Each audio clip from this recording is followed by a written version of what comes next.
Bringing you the top stories from Bonners Ferry to St. Mary's and everywhere in between, this is the North Idaho Prepcast with Ryan Scaggs. That's right. Season 2 of the North Idaho Prepcast on IdahoSports.com. Welcome in, everybody. I'm Brandon Baney, joined by the guy that gets the top billing in the intro, Ryan Scaggs. What's going on, Scaggs? Not much. Surviving summer. So we're still around. We're hanging in there. No doubt. So we took a little time off from the North Idaho Prepcast. So I've kind of re-imaged this as Season 2, Episode 1. You ready to run it back for another season, Ryan? Let's do it. Let's get it done. Hopefully we don't have the issues that we had last year with the hiatus about 2 weeks in. So we'll run into the good health bug this year. That'd be great. That's right. For those that maybe weren't around for season 1 or don't remember, last year, right as we got the plane off the ground, Ryan ended up missing. I think it was like 5 or 6 weeks. You got COVID-19 and got it pretty bad. Yeah. So I was out for almost the entire month of September and the first couple of weeks of October. So it was a rough go. I don't think I came back until was it week 7 or 8 of the football season? So yeah, there was a gap there. You came 0 week and week 1, and then I was out. So yeah, you came parachuting in just in time for the stretch drive of the fall sports season. Yeah, ended up making it to the state championship game and did that one with Skyline and Sandpoint, and it was an awesome year last year. There was some great action that we had and some great athletes. I'm excited for this year because, man, there is some dudes in North Idaho and some great volleyball and soccer players too. I think we could see multiple state championships coming out of the North this year. For sure. So we tried to, over the summer, we tried to do some off-season type programs, like interviews, prepcasts where we brought on guests, and it worked really well. Our first interview we did was with the basketball coach from Lapway, the boys basketball coach, Zach Eastman. That got like over 140 views on our YouTube channel, Ryan, which was incredible. Well, Lapway doesn't mess around. Like I said, they're like the Texas football of Idaho as far as following goes and a rabid fan base. And that was a great interview. And then we followed it up, the next week with the great interview with the girls basketball coach from Coeur d'Alene and her daughter. And that was just an awesome interview too. And I think it was great to get to know Nicole and that situation going on over at Coeur d'Alene and how they're kind of turning the tide and becoming uber competitive. And it's going to be a great year. And we had high aspirations for the summer stuff. Schedules to work out was just, people I think enjoyed vacation this year. Let's put it that way. Yes, we had high aspirations for your internet coverage as well, Ryan, but you broke up a little bit there. So, oh, sorry. Yeah, I don't know what's going on. I apologize. I keep getting a reflection in my eye too, so I got to stay back. You're good, and you're right. We wanted to do that summer interview series all throughout the off season, but it turns out, you went on vacation. I was on vacation at one point, and guess what? A lot of these coaches are teachers as well. And, the summertime is like, hey, I'm just going to get away from all that for a while. And so it was harder than we thought originally, but we were able to get a couple at least. And then we took some time off. And so here we are back kind of as a reset, a refresh. So let's remind everybody, maybe we have new listeners or viewers, or just to refresh everybody what it is we do each week here on the North Idaho Prepcast. This is your weekly, or most weeks, your breakdown of everything that's going on in Districts 1 and 2 throughout the state of Idaho. We lumped in District 2 with District 1 because so often these schools are playing each other anyways, and a lot of times they're in the same conferences even. Especially at the bigger levels. So we're breaking down the biggest stories every week from District 1 and 2, from your Coeur d'Alenes, Lake Cities, your 5A powers, all the way down to the White Pine League at the 1A D2 level, where Kendrick had a great year this past year. We'll throw a little love to the smaller 1A schools as well. We're going to cover it all each and every week here on IdahoSports.com. Now, there are several ways that you can consume this content. If you want to go audio only, if you're not ready to see what Ryan and I look like in the light of day, you can. I apologize for those that do. Yeah, you can get the audio only version of this podcast at our website, IdahoSports.com. Across the top of the homepage, you'll see all these different tabs. You'll see schedules, and you'll see scoreboard, and you'll see game streams. And those are all great things that you should definitely click on as well. But you'll see across the top of the homepage a tab that says Prepcasts. From there, there's a drop-down menu. It's got all of our Prepcasts listed, and you click on North Idaho Prepcast, and boom, it takes you to the page, and you can play not just the current episode, but it keeps track of all of the episodes we've ever done. It's got it on a little player there on the page. So that's the first way you can listen to it. You can also download this podcast wherever you download your podcasts. And honestly, the easiest way, if you're going to do it that way, that's how I do it, because like any good athlete, I go back and watch the tape, right? I gotta break down how we're doing. What could we work on? What can we improve? I personally download the audio podcast and listen to it as I'm doing things around the house. The easiest way, if you're going to do the podcast, through your favorite podcast catcher, whether that's Google, Spotify, Apple, etc., is to subscribe. If you subscribe to the podcast, it automatically gets downloaded into your feed every time we push a new episode. You don't have to go searching for it high and low every week. It's one less thing you've got to worry about. And I don't know about you, Ryan, but man, there's a lot of things to worry about these days. So yeah. And it's like one thing that we do is we try to spotlight, obviously, local kids and make this about them and the coaches and the fan bases that surround them. And so this is a great opportunity, if you're listening, that, you get to support them too. And, we do a lot at Idaho Sports to give back to those schools and those communities and everything as well. And so, supporting us by listening helps support them in a way as well. So it's a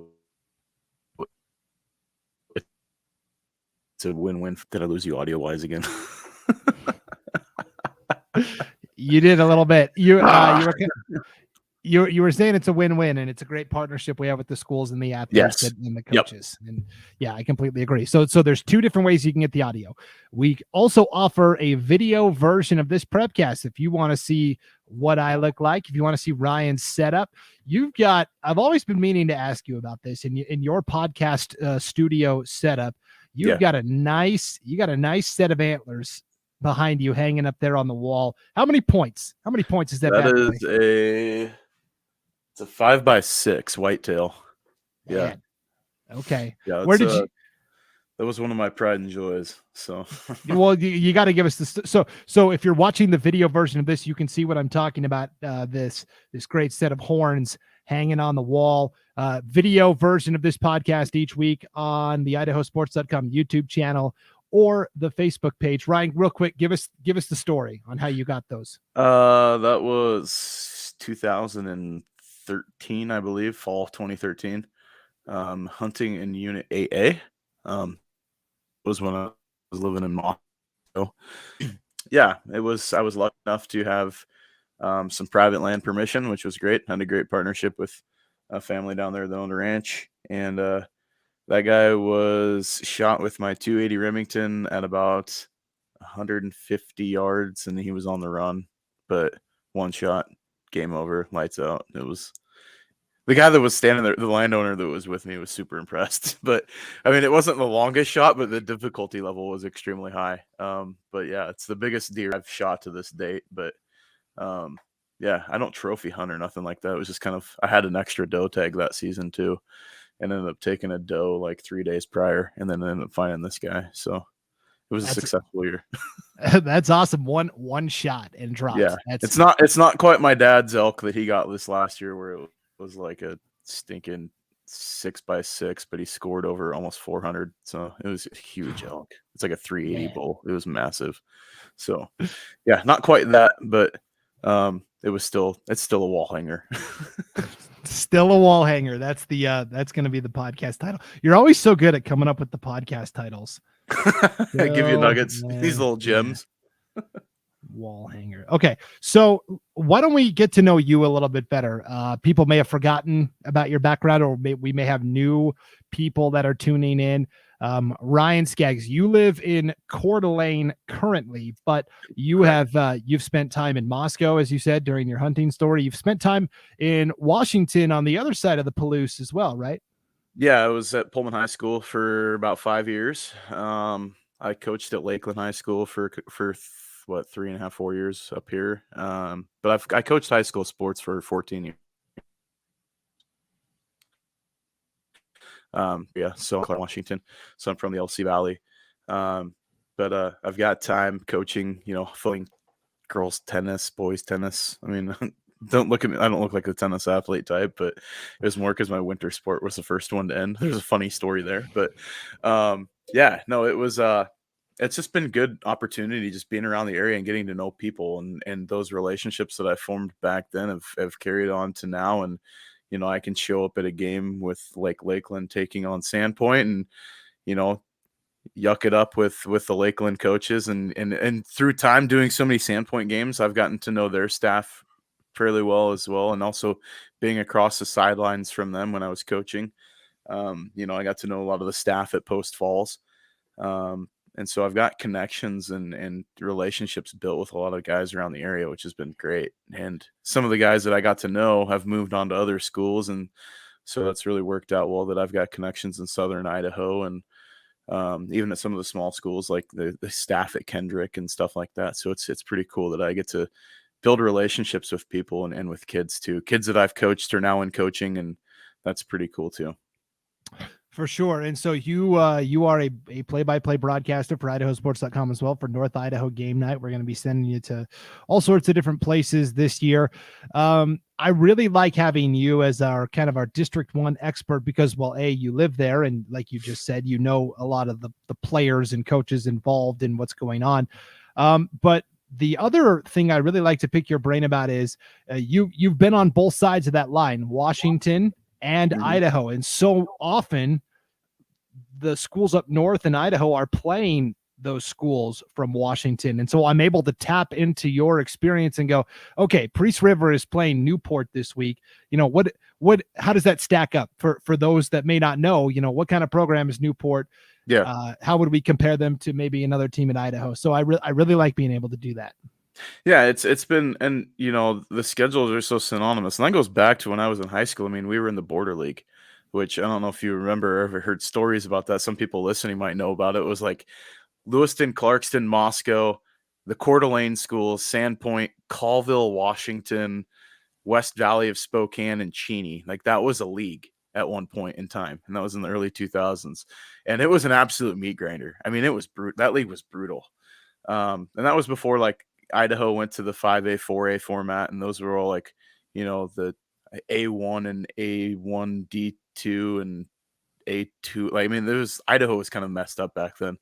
But yeah, like that league was crazy. And so I got used to playing, Idaho schools all the time. And, then I went to Pullman and we played a schedule where we would have Idaho schools on our schedule too. I mean, we'd play Moscow every year. Same with Clarkson, obviously you'd play Lewiston every year. But yeah, I mean, it's been interesting now being on the other side of it. When we went to Lakeland, we had a Washington heavy schedule just because you only have 2 conference games, so you got to fill it in somewhere. And we weren't playing the Coeur d'Alene schools at the time.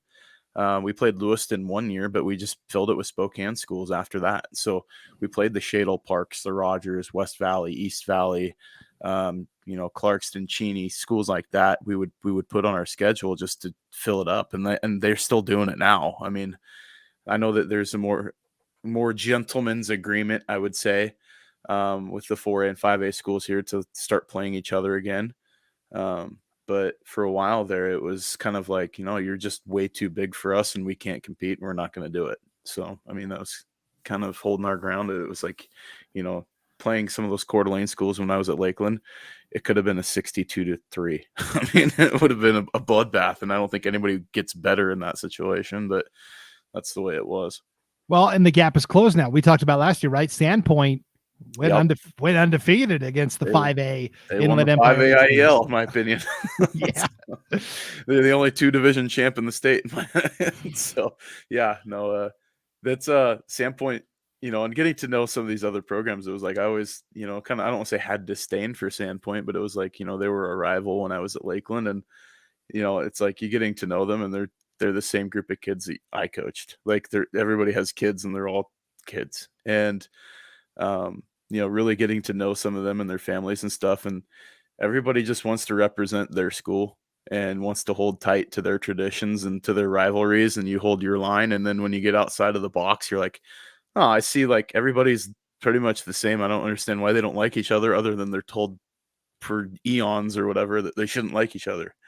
Um, but yeah, it's been pretty cool to get to know like some of these other schools and programs and stuff like that, to really know rivalries exist for a reason, because you kind of want to have somebody to root against and somebody to root for. But at the end of the day, I really find it's like it's really easy to root for everybody in this area. For sure. So I love tapping into your experience of Washington schools and what kind of competition they provide to our North Idaho schools. The other big caveat, or the other big selling point to the North Idaho Prepcast is, and we do these regional Prepcasts throughout the state, right? Treasure Valley, Magic Valley, East Idaho. You are the only person of all the other people, co-hosts that I have on these other Prepcasts on IdahoSports.com.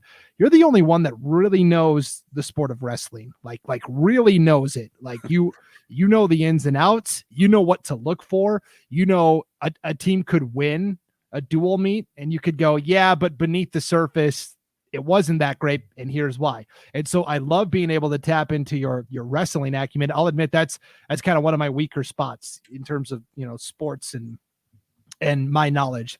My high school didn't have wrestling.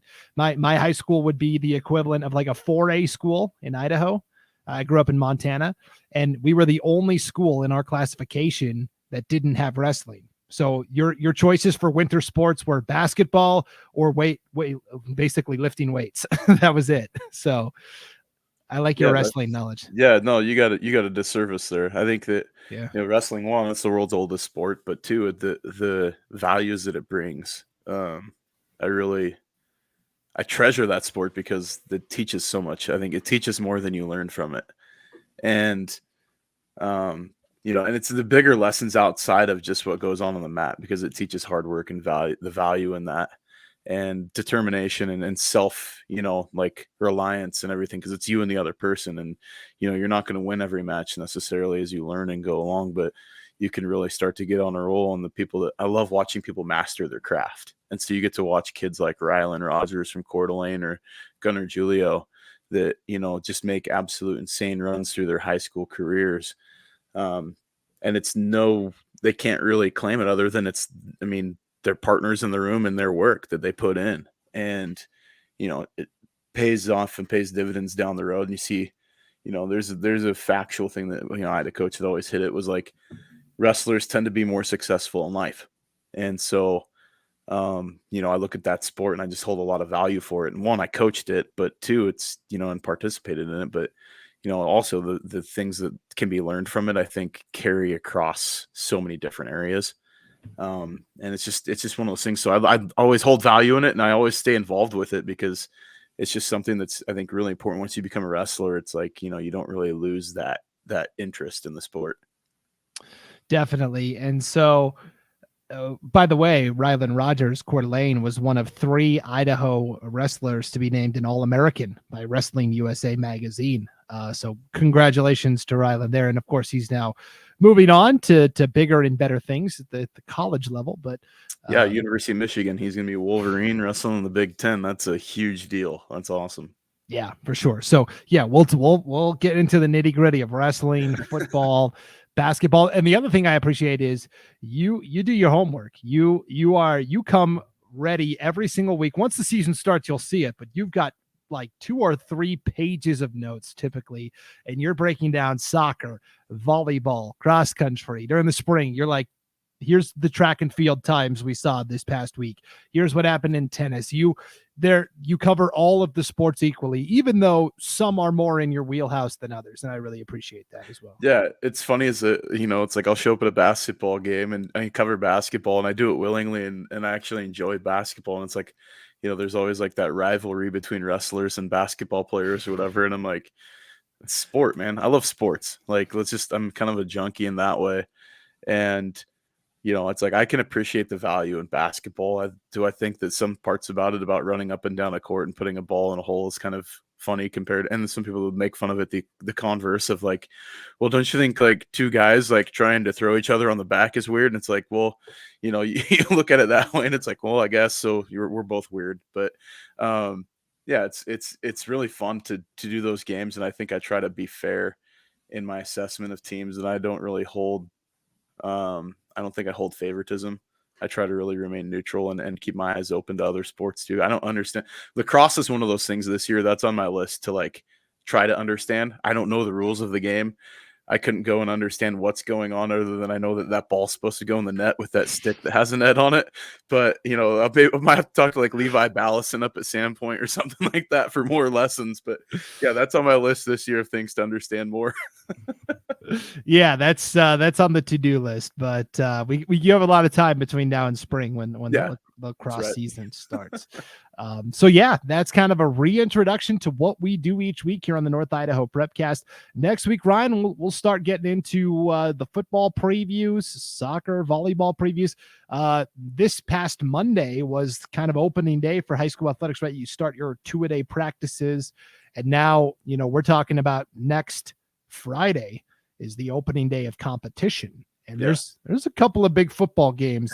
There's some big games to talk about coming up, and you're excited for a couple of them. I know of that are weirdly Idaho schools playing in another state, but going to be awesome nonetheless. Yeah, we'll dive into that on next week's show. But until then, hey, welcome back, season 2, episode 1 of the North Idaho Prepcast. For Ryan Scaggs, I'm Brandon Baney. We'll see you next time on Idaho Sports.